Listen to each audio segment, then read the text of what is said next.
Hello to all my fellow Pisces risings, or if you're a Pisces sun, hello. I'm also Jupiter ruled. So, hey to you, and welcome to June 2021. There's a lot of activity going on that's already been going on given Mercury's retrograde. So, let's dive right into it with all of the important info. First things first, Mercury retrograde is in the sign of Gemini and will stay in the sign of Gemini, unlike last year where it switched signs. So for you during this Mercury retrograde, it'll be occurring in the fourth house of home and family, which means that a lot of the nexus around what Mercury retrograde is going to create wonkiness with, or going to create kind of kerfuffles about, or maybe really draw your attention to is those two things, home and family. Especially in the family piece, this is a time in which family members from our past, maybe those that we've lost touch with, could come back into the fold. It could also be family members of our present that we haven't talked to in a while that we reach out to or they reach out to us. Either way, it is definitely a time to really focus the communication on family or for the focus to be on communication with family, whether you intend for that to be the case. From the home perspective, this could be a time in which there is just a lot of attention in regards to the needs of the home.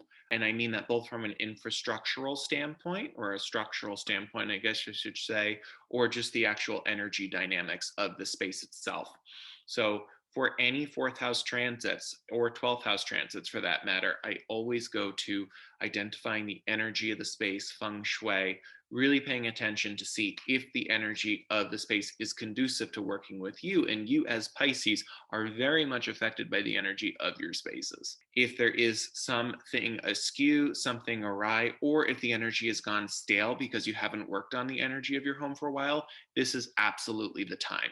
Especially important to note that on June 10th, the eclipse in Gemini is occurring also in your fourth house. And eclipses are wily, uncontrollable events that typically catalyze new beginnings through severing or through major changes. This could be that if you've been ignoring the structure of your home, something happens.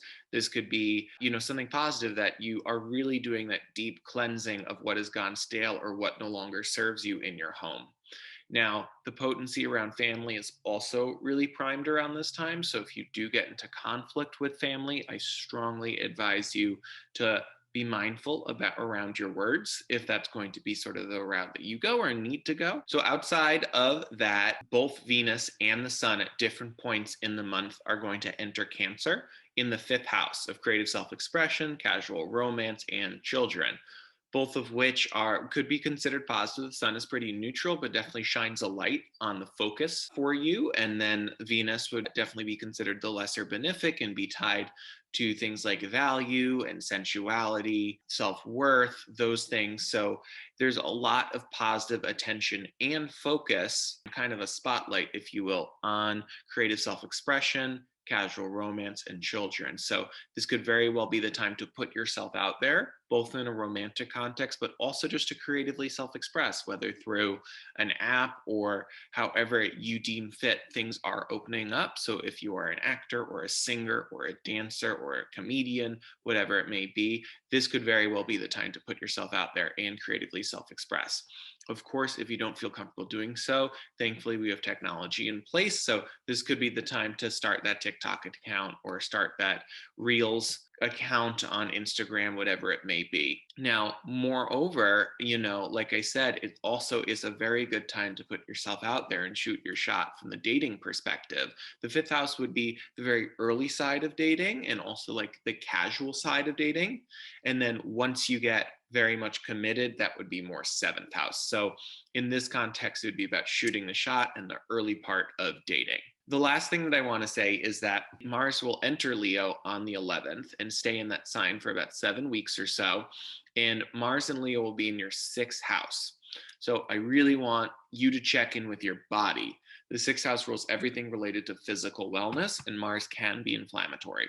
So not that this is bound to happen by any means, but there is a lot of potency and energy around making sure that your physicality and your physical body is up to par. And if not, are there things you can do to improve your physical wellness?